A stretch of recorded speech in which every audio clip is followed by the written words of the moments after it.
Olá! Hoje o Acontece no Rio faz uma homenagem aos 449 anos da cidade do Rio de Janeiro, comemorados no dia 1º de março.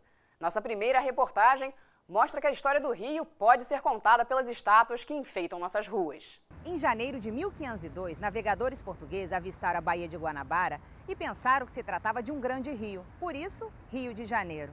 Mas a cidade só foi fundada em 1565 por Estácio de Sá, que deu o nome de São Sebastião do Rio de Janeiro, em homenagem ao rei de Portugal, Dom Sebastião.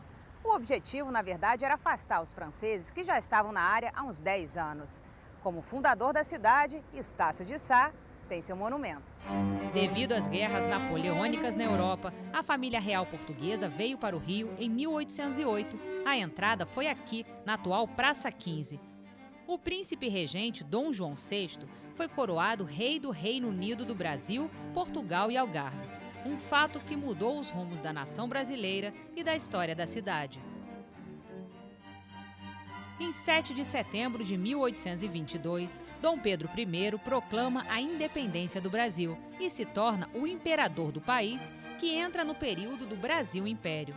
O país teve 2 monarcas, Dom Pedro I e Dom Pedro II. A filha de Dom Pedro II, a princesa Isabel, marcou seu nome na história por dar fim à escravidão no país com a Lei Áurea em 13 de maio de 1888. Ao se suicidar no dia 24 de agosto de 1954 no Palácio do Catete, o presidente Getúlio Vargas saiu da vida e entrou para a história da cidade, que deixou de ser capital do país em 1960. Mas não é só a história política que está imortalizada nas ruas da cidade. O Rio de Janeiro é a segunda maior cidade do país a receber migrantes. Eles também contribuem para a construção da nossa história. Por isso, os versos do mineiro Drummond, a música do baiano Dorival Caymmi e do paulista Carlos Gomes também estão nas ruas. Ari Barroso lembra que o Rio é uma aquarela brasileira. O carnaval e as marchinhas estão presentes na homenagem à Braguinha. E o Rio é tão generoso com os seus turistas que tem até uma estátua do rei Alberto I da Bélgica, que não tem relação nenhuma com a cidade. Pesquisa, observação e monitoramento são fundamentais para se promover políticas públicas adequadas. O Acontece no Rio vai mostrar o trabalho de 2 órgãos públicos importantes para o desenvolvimento da cidade. O Instituto Municipal de Urbanismo Pereira Passos, o IPP, produz e utiliza dados e a cartografia da cidade para a elaboração de políticas públicas. Que a gente faz informação, pesquisa, planejamento e prática, né? Então, a informação é uma parte fundamental para a gente poder planejar e avaliar políticas públicas. Essas informações estão abertas para uso e consulta de toda a população carioca através de alguns programas. O Armazém de Dados é o portal online de informações geográficas e estatísticas da cidade, com levantamentos e registros administrativos, estudos, pesquisas e mapas. E pode cruzar essas informações, reunir e também articulá-las de tal maneira que você tenha uma visão bastante completa da cidade. Para as crianças, tem o Armazenzinho. Quanto mais cedo a gente possa conhecer o nosso espaço, né, eu acho que isso é um ganho muito grande para o cidadão. O mapeamento digital agrega informações geográficas da cidade por tema. O Rio de Janeiro passa por um momento de repaginação com intervenções de mobilidade urbana. Todas essas mudanças podem ser vistas no mapa, que apresenta o traçado das vias expressas, como a Transoeste, e até das que ainda não estão concluídas, como a Transcarioca e a Transolímpica. No mapa, que foi atualizado em 2013, foi incluído a Ilha de Paquetá e alguns municípios vizinhos, como Niterói e Itaguaí. A profundidade do mar também está realçada com diferentes tons de azul. O mapa também traz algumas curiosidades, como informações das melhores trilhas da cidade. Você tem uma visão dessas trilhas todas que fazem as travessias dos maciços, da Floresta de Tijuca, acesso aos principais picos, cumes. O Instituto também tem um braço social, a UPP Social, que completa 3 anos de existência em 2014 e acaba de ganhar um prêmio das Nações Unidas. O programa UPP Social visa promover o desenvolvimento urbano, econômico e social das favelas pacificadas. Como tudo no IPP, a base é a grande quantidade de informações que a gente pega sobre esses territórios. A UPP Social também articula as comunidades com o setor público, como secretarias e órgãos governamentais, e também com a iniciativa privada, facilitando o acesso aos serviços.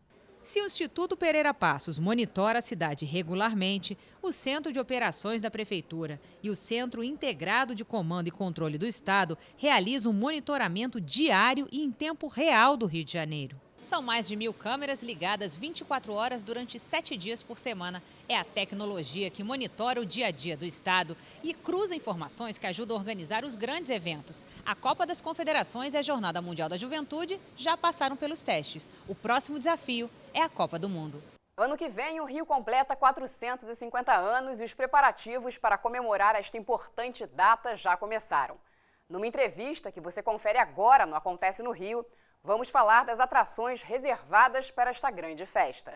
A nossa entrevista hoje é com Marcelo Calero, presidente do Comitê Rio 450.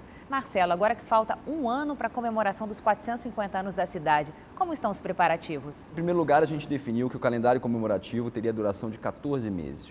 Ou seja, ele começa dia 31 de dezembro desse ano, de 2014, e vai até 1º de março de 2016, quando nós entregamos a cidade para as Olimpíadas, fazemos essa entrega para as Olimpíadas.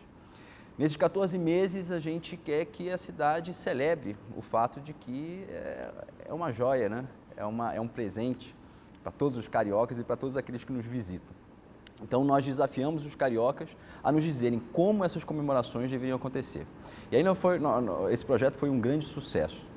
Durante mais ou menos 2 meses, nós recebemos 1.485 sugestões, quase chegamos aí a, enfim, 1.485, enfim, quase 1.500, né? E agora nós estamos num processo justamente de fazer a triagem dessas ideias. Ou seja, vamos fazer estudos de viabilidade técnico-orçamentária, depois essas ideias elas voltam para o site e a população decide quais delas devem ser implementadas pela Prefeitura. Então o Carioca vai continuar participando desse processo? Exatamente, ou seja, no dia 17 de março nós abrimos o portal novamente para que as pessoas possam fazer a escolha, né? E aí nós dividimos por áreas de planejamento da Prefeitura, por APs, porque um dos desafios também que o prefeito nos deu foi de que toda a cidade fosse integrada nessas comemorações, ou seja, essa comemoração não é da Zona Sul e da Tijuca, não é da Zona Norte, a comemoração é do Rio de Janeiro, é do fato de nós sermos cariocas e de nós termos essa cidade de presente, né? Então, toda a cidade integrada, todas as APs contempladas, e o carioca vai lá e vai dizer para a gente quais dessas sugestões que foram dadas por eles mesmos serão efetivamente implementadas. Qual a marca que o comitê pretende deixar na cidade após a comemoração dos 450 anos? Eu acho que o grande desafio nosso é justamente entre 2 grandes eventos, né, que são a Copa do Mundo 2014 e as Olimpíadas em 2016, fazer com que 2015 tenha a cara do carioca, que seja o grande momento em que o carioca celebra o fato de ser carioca, o fato de morar nessa cidade que a gente ama e que a gente exalta em canções, em poemas, em crônicas. Eu acho que o grande desafio é fazer com que o carioca tenha mais presente esse sentido de pertencimento à cidade, né?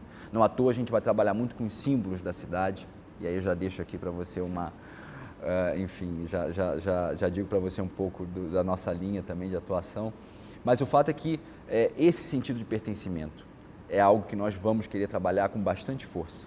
Ou seja, o carioca pertencendo ao Rio, o Rio pertencendo ao carioca, né? Essa simbiose fazendo com que nossa vida cotidiana possa ser melhor, porque é também um exercício de cidadania, sobretudo, né? Tá bom, Marcelo, muito obrigada pela sua entrevista. Obrigado a você. E vamos continuar acompanhando as comemorações dos 450 anos da cidade. Voltamos ao estúdio. No próximo bloco, os 2 lados da proibição de charretes em Paquetá. Voltamos em instantes. O uso de animais para o transporte, uma tradição em Paquetá, divide opiniões. De um lado, famílias que dependem da atividade para sobreviver garantem que não há maus tratos. De outro, ativistas condenam a prática. Na Câmara, onde tramita um projeto de lei para proibir as charretes na ilha, o assunto continua em debate. A ilha de Paquetá, localizada na Baía de Guanabara, tem aproximadamente 1 km² de extensão e 5.000 moradores. Paquetá tem 12 praias e é uma área de preservação ambiental cultural desde os anos 90. Foi colonizada pelos portugueses no século XVI. Nela, se autoexilou José Bonifácio, o patriarca da independência. Ao chegar em Paquetá, a sensação é de que cruzamos o tempo. Mas a pacata ilha de Paquetá vive dias de tensão. Tudo por causa da discussão sobre o transporte e se as tradicionais charretes devem ou não ser mantidas. Atualmente, são 15 charretes que estão em atividade. Ativistas em defesa dos animais querem acabar com as charretes na ilha, pois alegam que os cavalos sofrem maus tratos. Normalmente, todos os cavalos que são usados em tração animal, eles têm uma média de vida diminuída. Eles têm lesão, normalmente nas articulações, eles têm problema na boca, em função da própria equipagem que eles usam. No ano passado, um cavalo morreu devido aos ferimentos e 2 charreteiros foram expulsos da atividade.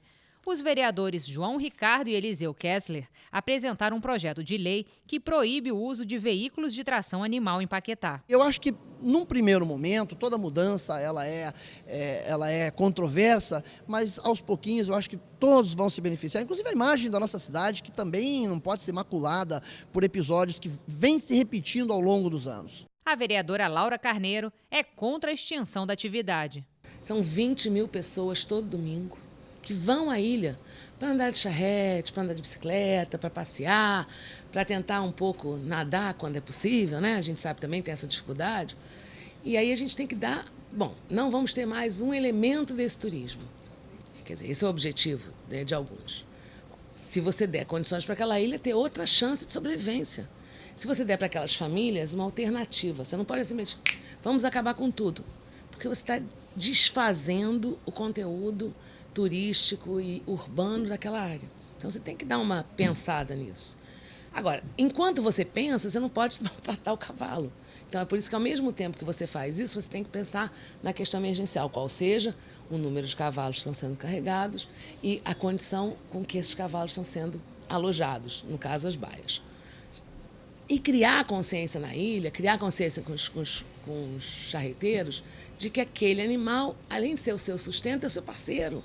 Ele não é seu inimigo, né? O cavalo é o seu parceiro.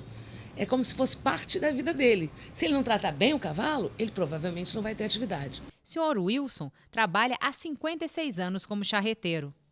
Pago aluguel, eu pago água, pago luz, enfim, e a alimentação. E quem iria cobrir com a minha idade de 72 anos? Quem é que ia me beneficiar? Ninguém, no caso, porque eu vivo disso. Só de charrete, nada mais. André diz que os animais não são maltratados, que o problema são as baias, que foram construídas de forma irregular. Aqui podemos ver que os cavalos não estão vivendo nas condições ideais. Qual a atual situação dessa baia? Situação de total calamidade. Não tem como nenhum ser vivo viver nessas condições. As baias são pequenas e foram entregues sem porta, sem costo d'água e sem costo de comida. Essa calha que temos aqui no chão, isso é uma coisa que não existe. Nenhum lugar no mundo onde tem cavalo tem uma calha dessa correndo pelo meio, porque o cavalo pode enfiar a mão e se machucar. O telhado que nós temos hoje foi feito com uma telha muito ruim, foi feito há muito tempo atrás e o telhado caiu depois que a gente teve um desabamento de um barranco, ficou todo torto, a gente não pode mexer por ser um prédio público. A gente poderia até usar do nosso bolso e fazer a obra, mas aí a gente tomaria uma multa, com certeza, porque esse é um prédio público e, além de ser público, ele está interditado pela Secretaria de Meio Ambiente. Então, nós temos aqui um verdadeiro impasse, porque a gente não pode tirar os cavalos daqui porque a gente não tem para onde ir, eles também não podem ficar porque as condições são péssimas. E o que fazer nessa hora? Se realmente houver o término das atividades, aquilo tudo vem abaixo, como que eu acho que hoje tem que ser, e você poderia fazer para uma construção de, sei lá, de estacionamentos com relação a um novo modelo de transporte. Se se for definido que continua a atividade, de qualquer forma, aquilo lá não pode ficar do jeito que está. O mais rápido possível tem que ser feito um novo local, né? Uma construção de algo novo e que seja realmente dentro daqueles padrões que são aceitáveis. Moradores se solidarizaram com os charreteiros e acreditam que, se as charretes acabarem, o turismo na ilha será prejudicado. A princípio, a posição da associação é de que a atividade de charreteiro deve continuar existindo. Agora, evidentemente que bem fiscalizada, que a própria prefeitura ofereça condições de trabalho para eles, entendeu? Dignas. E porque ninguém aqui é a favor de maltrato de animal nenhum, nem de cavalo, nem de nenhum outro.